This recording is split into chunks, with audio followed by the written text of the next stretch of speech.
Imagine your country runs out of fuel. No buses, no air conditioning, no refrigeration.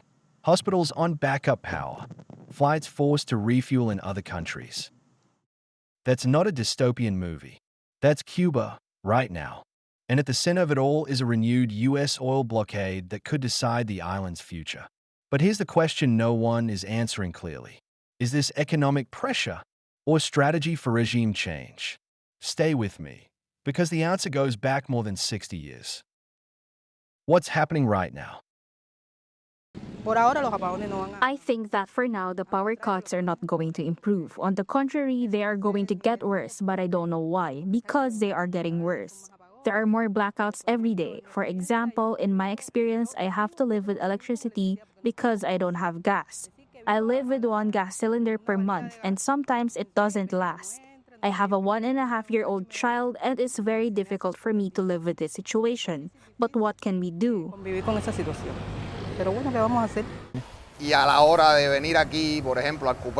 have lines here for 24, 48, 72 hours. And that has an impact because 24 hours here means 24 hours without income.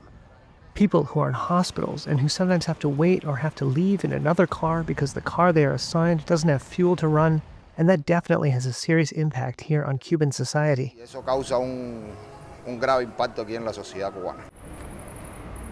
Cuba's government has imposed emergency energy measures across the country. President Miguel Diaz-Canel has reduced the state workweek to 4 days. Transport between provinces has been cut. Schools shortened. Universities partially closed. Tourism facilities, one of Cuba's main sources of income, suspended. And in a dramatic move, the government stopped providing jet fuel to international airlines for a month. Even carriers like Air France are now refueling outside Cuba. Think about that. A country that can't fuel departing planes. That's how tight the supply has become. But how did it get this bad? The oil problem. Cuba does not produce enough oil to power its economy. For years, it relied on allies, especially Venezuela. Under President Nicolas Maduro, Venezuela supplied discounted oil shipments that kept Cuba's lights on. But then Washington intervened. After U.S. forces abducted Maduro, Venezuelan oil exports to Cuba were blocked.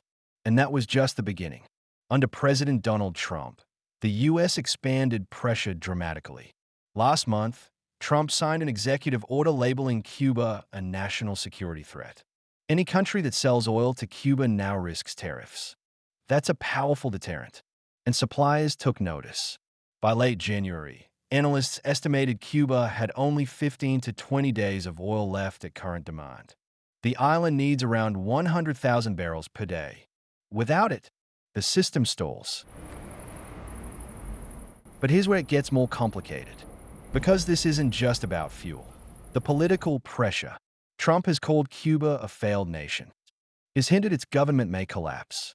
Secretary of State Marco Rubio has openly said the United States would love to see regime change in Havana. Rubio, a Cuban American, is one of the most influential voices shaping this policy.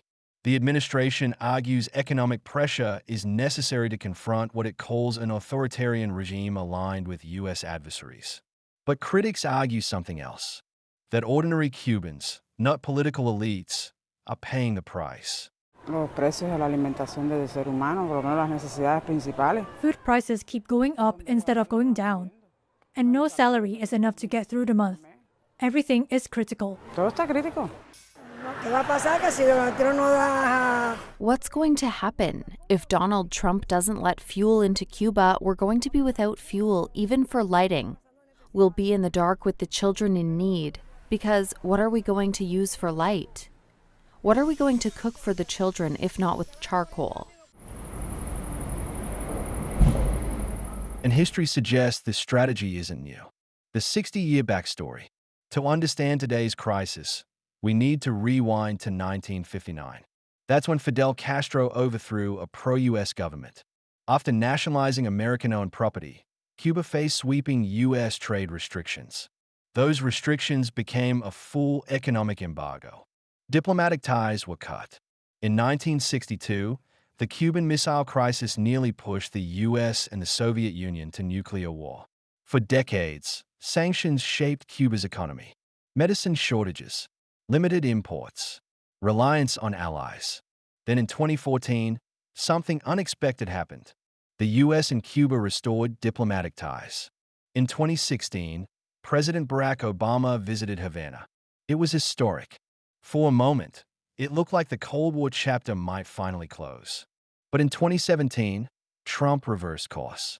Sanctions returned. Restrictions expanded. And within hours of returning to office in 2025, he rolled back renewed engagement. Today's oil blockade is the most direct pressure point yet.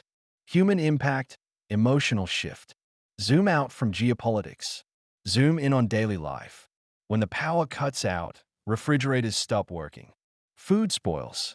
Water pumps fail. Air conditioning shuts down in tropical heat. Hospitals switch to backup generators. Businesses close early. Families cook over charcoal. At the United Nations, officials have warned the humanitarian situation could worsen significantly if oil supplies don't resume. For many Cubans, this feels like the special period of the 1990s, when the collapse of the Soviet Union triggered severe shortages. That period reshaped an entire generation. Now, many fear history is repeating itself. But the Cuban government says it won't collapse. Can Cuba adapt? Officials say fuel will be prioritized for healthcare, food production, and defense. Renewable energy projects, especially solar, are being accelerated. Energy is being redirected to key agricultural zones. But renewable infrastructure takes time, and oil shortages are immediate. Without steady imports, blackouts could deepen.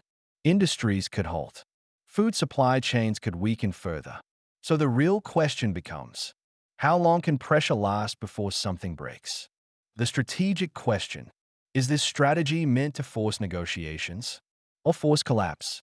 Trump has suggested Cuba could make a deal with Washington, but he hasn't defined what that deal would require. Political reform? Economic liberalization? Leadership change? For now, neither side is backing down. And the longer the standoff continues, the heavier the burden on civilians. Cuba stands at a crossroads. A decades-long conflict is entering a new phase, one built around energy. Will economic pressure reshape the island's government? Will negotiations reopen? Or will ordinary Cubans endure another prolonged crisis? If you found this breakdown helpful, let me know in the comments. Do sanctions create change or deepen suffering? And if you want more deep dives like this, subscribe for the next analysis. Because this story isn't over.